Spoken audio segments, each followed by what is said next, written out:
I am a 71-year-old lesbian, female, of course, and I'm a person of color. That's four things, and I'm a senior. 4 times diversified.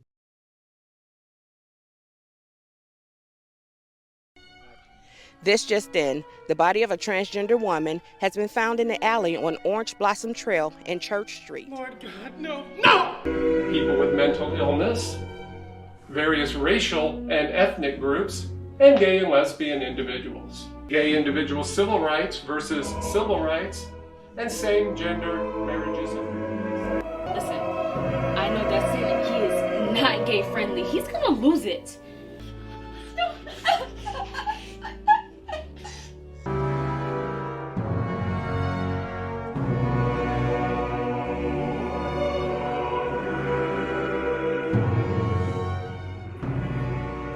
Hello, welcome to Affirming Love Podcast, where we are acknowledging, announcing, confirming, encouraging, and upholding love for LGBTQ plus individuals and allies. I am your host, Laverne Simpson, advocate, leader, and member of the LGBTQ plus community, CEO of Creative and Spiritual Resolutions, where I'm a spirit guide and spirit healer, writer, director, and producer of Love Simpson Creations, theatrical productions, as well as founder, former leader, and wedding officiant of Affirming Love Ministries, a radically inclusive ministry for LGBTQ plus individuals and allies. Each week on Affirming Love Podcast, we will be breaking down real conversations about beliefs, relationships, entrepreneurship, leadership, personal development, and growth. Welcome to Affirming Love Podcast. Welcome to Affirming Love Podcast, where we are acknowledging, announcing, confirming, encouraging, and upholding love for LGBTQ plus individuals and allies. I am your host, Laverne Simpson. Today we are acknowledging a community builder and leader, someone who is committed to transforming the world, leader from the New York Metro Coming to the Table community support organization, a trauma awareness from racial wounds rooted in the United States history of slavery, producer, director, and coordinator of a Freedom Walk 2026 New York event. They are honoring Harriet Tubmans' path towards freedom. Founder, producer, and director of the Madiba movement, getting rid of the N-word. Help me to welcome today from New York City, Mr. Coles. Hey, welcome, Mr. Thank you so much. It's so great to be here at your new podcast, and I'm expecting it to be very, very well. Thank you so much. It is truly a pleasure to have you here. Go ahead and announce yourself. Tell us a little bit about you and your story. I am a 71-year-old lesbian, female, of course, and I'm a person of color. That's 4 things, and I'm a senior. 4 things. I've been 4 times diversified, and I've lived my life, maybe not the older part, but certainly long enough to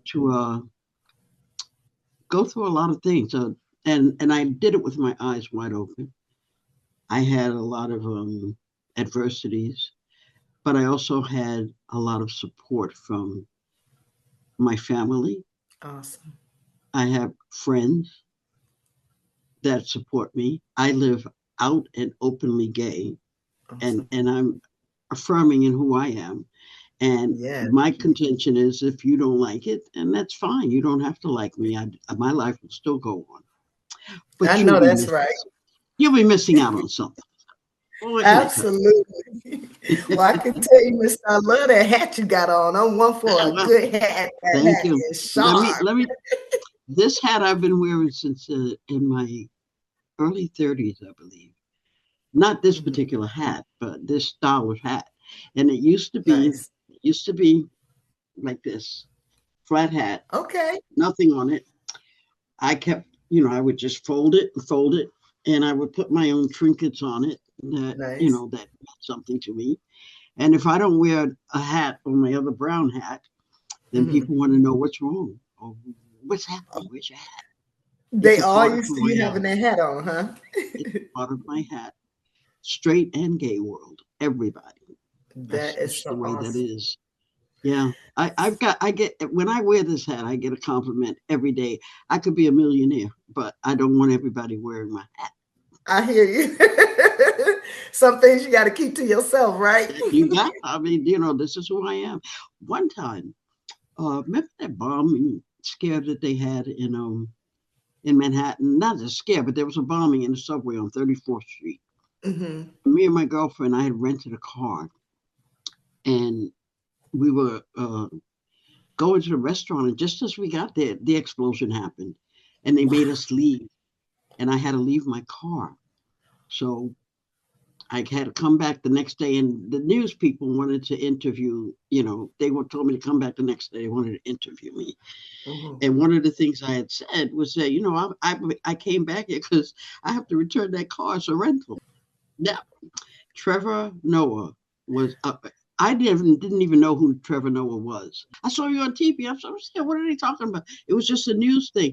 The hat was there and in place, and that's how they knew it was me. So every time I wear that hat, people say, I saw you somewhere.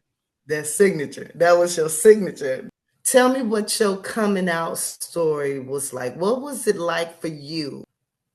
Well, when I was I want to say about 6 or 7 or 8 or 9, I knew that I was attracted to women.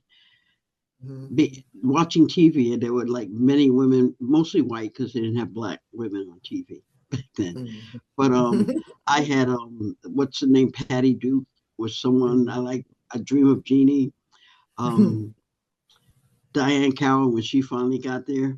These were, and I just kept it to myself. I would just be watching it, but I knew how I felt. Like I would always say, "Okay, I'm Tony," and Right.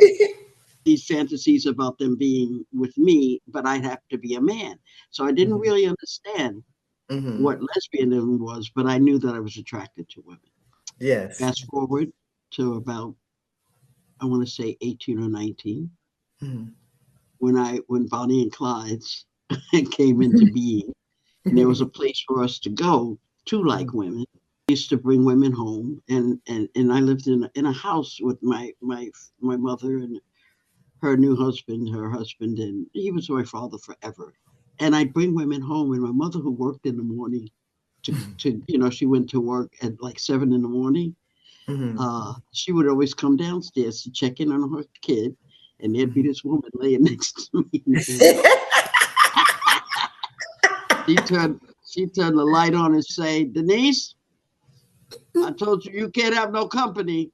To get up. Were you an only child? Oh no. Okay. No. But I'm the only gay child. Okay. I was the oldest, as a matter of fact. Okay. I used to get in trouble. So the way she found out really was that this guy that I used to go with, and I had moved to California with him and everything. But I still knew in my heart, this was around, I think I was 19, because I remember in New York, they had just made 18 legal. And when I got to California, I couldn't order a drink anymore because you had to be 21. Okay. But he told my mother, he called her up and told her that I was gay.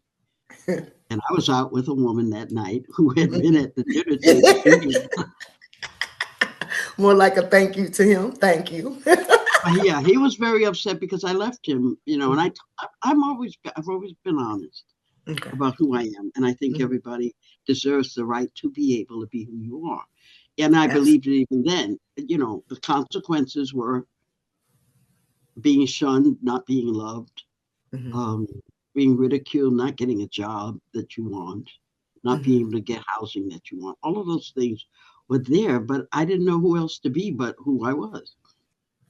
Did you run into any of those issues personally, of being able to get a job or being able to get housing? Did you have those personal experiences? You know what it is? How do I know? Because they're never Right. going to say They're not going to tell you're you. gay and we don't want you. Now, when I went to get a job, I knew I had to dress, in the corporate way because I was an executive secretary back then. Okay. I had gone for commercialized. I went to Evander Childs. I went to college, community college, but what I was trained in was being an executive secretary because that's what they made Black people do. Yeah. I wasn't encouraged to go to college. I did it on my own. So I don't know because I wasn't dressing like I'm dressing now. I wasn't out.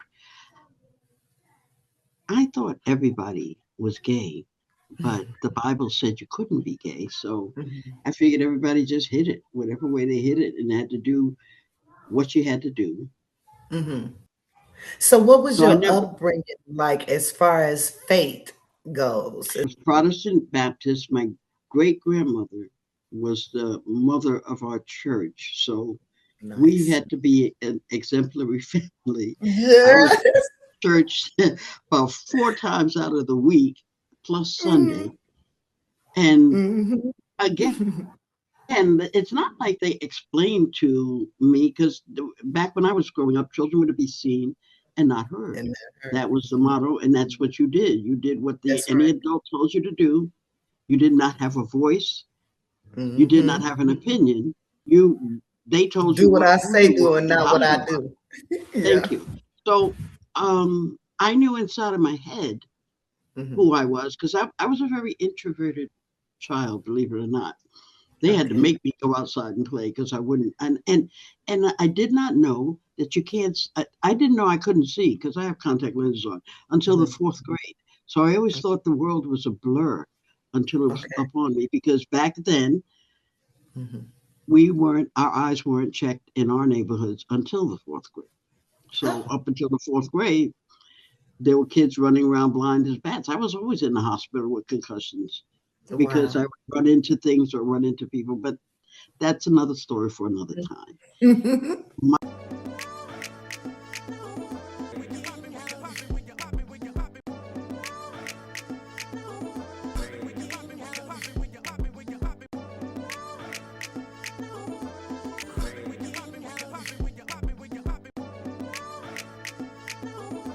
I being gay and coming back to New York after leaving California with the boyfriend, well, I was comfortable with who I was, and I realized other people were not. Okay. One thing that happened to me in high school, because back in high school, I don't know if they do it now, but we had to dress in gym suits. I would always be uncomfortable getting undressed with all of the other girls because I would like to look, but I knew I wasn't supposed to look. Right? Then they had their funny looking blue jumpsuit things on, but you got to see women, other girls getting dressed, and you're getting dressed. So one day, one of my best friends, she found out the word dyke, so she started calling everyone a dyke. And oh my God, she knows that I'm a dyke. And it 20, I want to say 25 years later, because that always stayed with me. I was so uptight. And she told me later on, no, I just found out what the word was. I was calling everybody a dyke. You be a dyke. You be a dyke. Yeah, that's right. Everybody was a dyke, but I was so traumatized at the time that she said it. And she had no clue that I was traumatized. She was just friends as far as she knew, but I stopped talking to her because I thought nobody wants to talk to me, because I'm a dyke. So 25 years later, we had a class reunion. And at that point, I was out already. And as a matter of fact, I was running the class reunion. And that's the first thing I told everybody. And we had a full house. That is what she told me. So a lot of times I want to tell people, you're usually projecting right onto other people. It happened with my mom. So my mom was told by my ex-boyfriend that I was gay. And at the time, I had brought this woman And as a matter of fact, she looks just like Diane Carroll. So I brought her home, and we were eating dinner, and then we went out that night, and that's when Mhm. Anthony called and told her. So at 5 o'clock, I get in the house, and my mother says, Denise. I said, yes. She said, I don't want that woman in my house. She lived in Long Island, so we had to go down and wait in Penn Station until the train started running. And that was the beginning of me sneaking women in downstairs, because then my bedroom was moved to the basement, which was a finished basement. It wasn't a punishment or anything. It's just that I was the oldest. And Okay. so that's what they did. And kind of And gave you your privacy as well then. yeah, but not, she still did not want anybody in that bed with me, because every morning she'd come in and check. And if there was someone in there, which usually was on the weekend, they had to go and I'd get in trouble. But,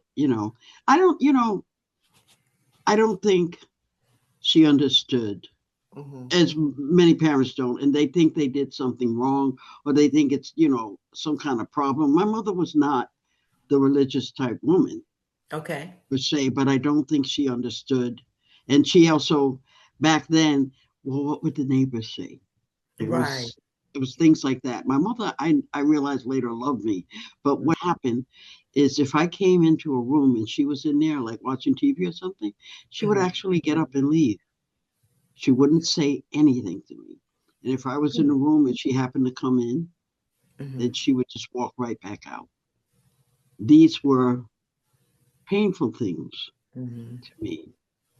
And as a young person, all I could think about is how I was feeling. We never think about what they must be going through. Mhm. And you related those moments to the fact that she now had known that you were a lesbian, more so didn't know how to deal with that. And it was kind of just like, Yeah, my mother she was a loving, may she rest in peace, a loving, giving person, and mhm, very, very open to things, because my mother she was a party animal. okay. She had led a good and fun life. Mhm, Uh, there were 5 of us all together, okay. and you know, we were a family. I Mhm, think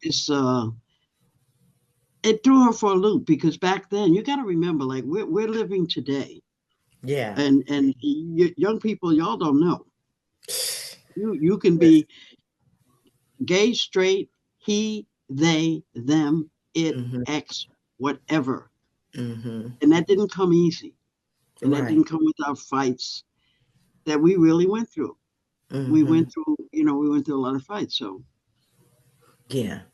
So that has been a part of what has helped as well for younger people to get where we are today. It has been a journey. And so, we're grateful for that. And thank you for being who you are, who stood up for who we are as a people to just pave the way. So we appreciate that. What would you say today to your young adults who may find it hard to come out to their families, or anyone who, is kind of still in that closet state of I mind? I want to say honestly, and I could be wrong. There are so many outlets now that they didn't have back then, where you can go, where you will be protected, you will be welcomed in. Mhm. There are, on almost every TV show that they have, there's always a gay Right. person. So we're more visible.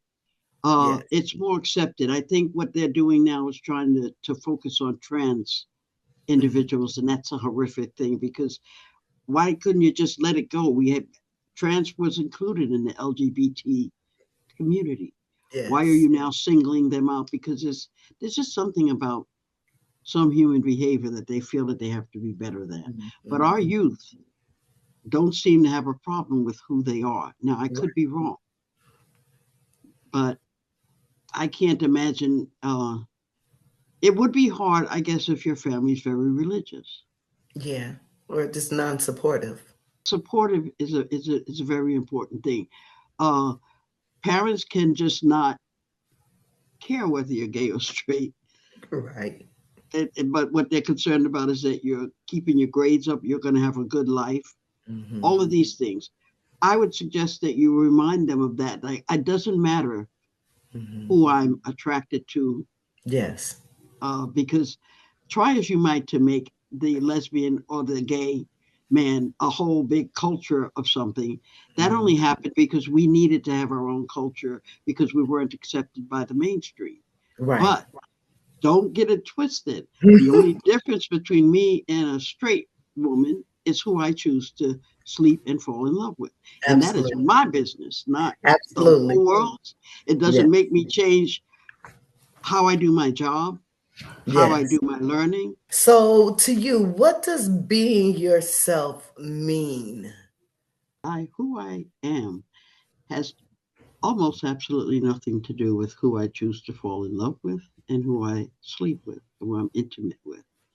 So being me is just as much as anyone else, gay, straight, or alien from outer space.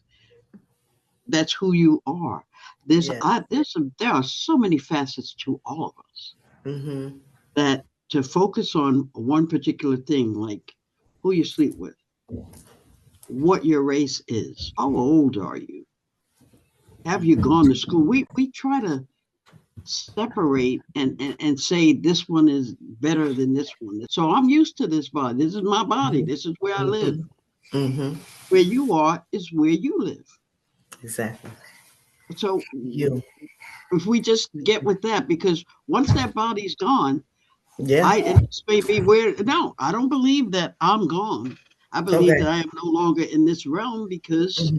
the body, we're attached to something. You do something over and over, you become used to it. At the Yeah. moment that we're born, at that minute that we're born, we are now in this body and it's growing with us and it's Mm-hmm. growing with us and it's growing and we're growing into it every single Mm-hmm. day, every single Mm-hmm. moment of Yes. your life. You're attached to it. Mm-hmm. But think about this. The feeling that you feel, like I know when I slam my hand, that hurts. Okay. Yes. All right, Mr. We thank you so much. It has been such a pleasure speaking with you today. Definitely, we're going to get back together at another time to speak about your leadership. So we want to be able to hear more about what actually took place at the New York event for the Freedom Walk 2026. I cannot wait to hear about that. You have been such a blessing to me. Thank you so much for joining us on Affirming Love Podcast. Is there anything that we may not have touched that you would like to share today? Yeah, just that. Always believe in yourself and who you are and love who you want to love, because Yes, that's a beautiful thing. yes, And, it and is. and if you could just love freely who you love, I don't care if it's male. Don't let anyone tell you you're wrong when you feel it in your heart. Don't ever Absolutely. be ashamed of who you are. That's That is for so awesome. everyone. Thank you, thank you, thank you. I actually wrote a book that's called Just Be You, Baby. God and All You, which is gay, G-A-Y, God and You right. against all odds. And I think of life like that. So I'm here now. So I'm Mhm. going to be all I can be, because the reason why I'm here in this particular body is the reason why you're here, where you, Absolutely. and you're doing your Absolutely. thing. You're doing your thing. We all Yes. are doing our thing, but we're not Yes. tapping into that resilience, that inner resilience that's in us that Mhm. enables us. And when people find that, they start doing more. Mhm. Um, I don't want to get off of the LGBT thing, but if you have 400 years of being told you're less than, less than, less than, and then you are told you're free, but you're not told, okay, now you're equal, you have to Mhm. fight for that.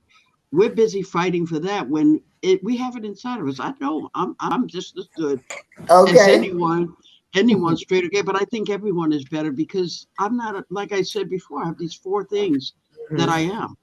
So I know Mhm. how to deal and go through life with all of those four adversities. So, and I hope I'm Absolutely. using that word right. Awesome. What would you say you do today to uphold the love that you have for yourself, love that you have for others in the community, and our allies. Tell me that. Well, one thing I do is I take care of myself. I used to hate water, and it's such a simple thing to do. And water is like oil to a car, motor oil to a car. That's what it is to your body. And I found that out the hard way because I went and got gout. So I do All have a right. book out there that it really speaks about, my journey and knowing All that, right. you still loved. It's all about loving yourself. If you can love you, you can love others, right? And so Thank you you. just got to learn to be you and be the one that you were created to be. And that authentic person, nobody in the world can fight against that authentic There you person. You go. know what I'm saying? Amen. Yes. Amen. Thank you so much, Mistah. It was a pleasure. Thank Thank you you. for joining the Affirming Love podcast, and talk to you again soon. All right, everyone. That concludes our episode for today. We hope you enjoyed it. Tune in with us weekly on Tuesdays at 7 p.m. Remember to follow, share, and subscribe. And again, thank you for tuning in to Affirming Love Podcast.